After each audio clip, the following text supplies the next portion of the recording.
दिसंबर 1995 new Delhi के prime minister office में एक आदमी एंटर करता है। वो इंडियन नहीं था, वो था अमेरिकन एम्बेसडर फ्रैंक विस्नर। वो वहाँ पे कोई समझौता करने नहीं आया था, वो वहाँ पर एक मैसेज लेकर आया था और वो था ये।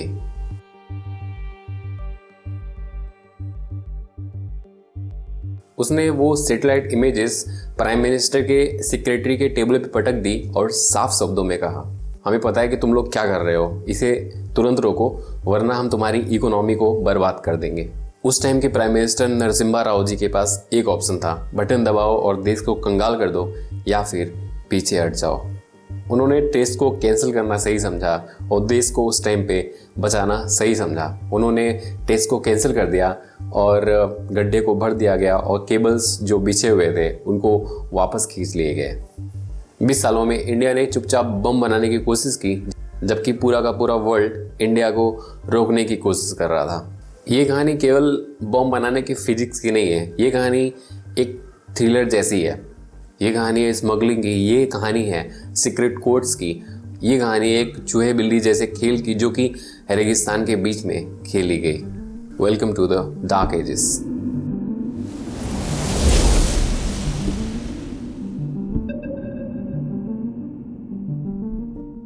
कहानी को समझने के लिए थोड़ा सा पीछे चलते हैं 1974, जहां पे इंडिया अपना पहला टेस्ट करता है और उसे वो नाम देता है पीसफुल न्यूक्लियर एक्सप्लोजन।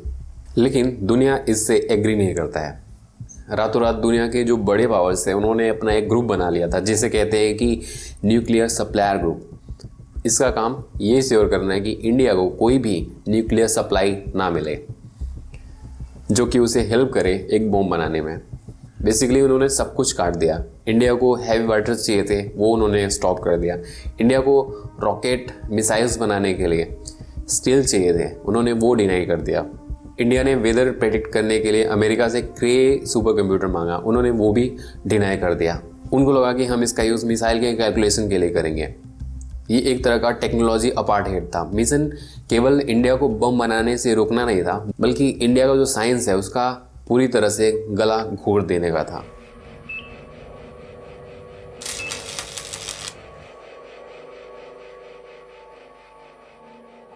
लेकिन वो बात है कि इंसान जब भूखा होता है तो उसका दिमाग और तेज़ी से चलता है, और इंडिया की हालत कुछ ऐसी ही थी। अगर वो हमें बेचेंगे नहीं तो हम खुद बना लेंगे। उन्होंने जब सुपर कंप्यूटर नहीं दिया तो इंडिया ने अपना खुद का परम सुपर कंप्यूटर जीरो से बनाया, स्क्रैच से बनाया। हैवी वाटर नहीं दिया तो इंडिया को कुछ करना ही था, तो इंडिया ने एक दूसरा रास्ता पकड़ा। इंडिया ने उस टाइम पर हैवी वाटर के लिए स्मगलिंग स्टार्ट की। यहाँ एंट्री होती है ग्रे मार्केट की। इमेजिन करिए कि जर्मनी के एक जहाज़ पर एक क्रेट रखा है जिस पर लिखा है कि एग्रीकल्चरल पंप, और वो जा रहा है जयपुर के किसी डेयरी फार्म में। लेकिन उसके अंदर क्या है? न्यूक्लियर बम के पार्ट्स, और वो जा रहा है बार्क की किसी सीक्रेट फैसिलिटी के सीक्रेट रूम में। क्लेम्स बताते हैं कि इंडिया ने सेल कंपनीज़ का एक नेटवर्क यूज़ किया था जिसका लीडर था एल्फ्रेड हेम्पेल, ताकि नॉर्वे और सोवियत यूनियन से हैवी वाटर चुराया जा सके। ये ओशंस 11 मूवी जैसा था, बस फ़र्क ये था कि यहाँ पे न्यूक्लियर हैवी वाटर चुराए जा रहे थे, न्यूक्लियर फ्यूल चुराए जा रहे थे। लेट 80s आते आते जो हालत थे वो थोड़ी से डरावने हो गए थे, क्योंकि पाकिस्तान भी बॉम्ब बना रहा था और चाइना उसको सपोर्ट कर रहा था, चाइना उसकी मदद कर रहा था, और इंडिया नाटक कर रहा था कि हमारा जो एक्सपेरिमेंट है वो एक शांति प्रिय एक्सपेरिमेंट है, पीसफुल एक्सपेरिमेंट है। और ये सब बदला इस आदमी की वजह से। राजीव गांधी यूएन में आते हैं और वो बोलते हैं कि उन्हें न्यूक्लियर वेपन से नफरत है, लेकिन पर्दे के पीछे वो एक रियलिस्ट थे। 1989 में वो साइंटिस्ट को बुलाते हैं और ये ऑर्डर पास करते हैं कि हमें अपना जो न्यूक्लियर वेपन है उसको रेडी रखना है, ताकि हमें जब भी मौका मिलता है हम उसको टेस्ट करेंगे। और हमारा जो बम था वो ऑलमोस्ट रेडी था और वो रखा हुआ था, बट वो यूज़लेस था क्योंकि हमारे पास उसको यूज़ करने के लिए कोई भी मिसाइल नहीं था और हमें नीड थी एक मिसाइल मैन की। डॉक्टर APJ अब्दुल कलाम, उन्होंने मिसाइल प्रोग्राम की कमान संभाली एक सिंपल फिलॉसफी के साथ, fail fast, fail quietly but succeed eventually. Pakistan के लिए उन्होंने पृथ्वी मिसाइल बनाई और बाकी दुनिया के लिए अग्नि मिसाइल। जब डिप्लोमेट्स शांति की बातें कर रहे थे तो मिसाइल मैन मिसाइल बना रहे थे। लेकिन फिर आता है 1991, सोवियत टूट जाता है और इंडिया इकोनॉमिकली वीक हो जाता है। इंडिया इकोनॉमिकली टूट जाता है। हमारे पास केवल 2 हफ्ते का पैसा बचा था और हमें अपना गोल्ड जो है वो इंग्लैंड में गिरवी रखना पड़ता है ताकि हम वहाँ से कुछ पैसा ले सकें और अपना जो कंट्री है उसको कंटिन्यू कर सकें। और यहाँ पे एंट्री होती है नरसिम्हा राव की। वो एक स्कॉलर थे और उनको मॉडर्न इंडिया का चाणक्य कहा जाता है। उनके पास एक कॉम्प्लिकेटेड सा सिचुएशन था। उनके पास बॉम्ब था, उनके पास मिसाइल थी, लेकिन उनके पास पैसा नहीं था। और पैसा अगर कहीं से मिल सकता है तो वो मिल सकता है यूनाइटेड स्टेट्स से। और अमेरिका वो कहता है कि हम तुम्हें पैसे दे सकते हैं, हम तुम्हारी इकोनॉमी को सेव कर सकते हैं, बट तुमको अपना जो न्यूक्लियर प्रोग्राम है उसे रोकना होगा, उसे बंद करना पड़ेगा।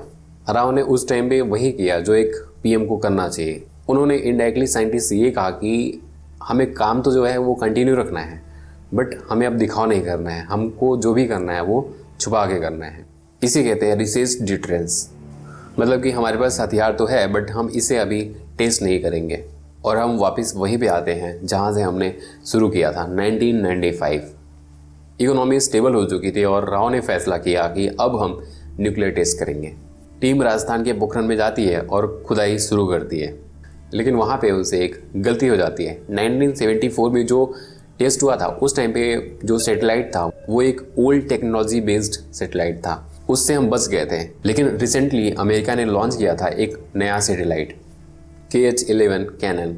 इंडिया ने इस सैटेलाइट को हल्के में ले लिया था। इंडिया को इस सैटेलाइट की कैपेबिलिटी का आइडिया नहीं था।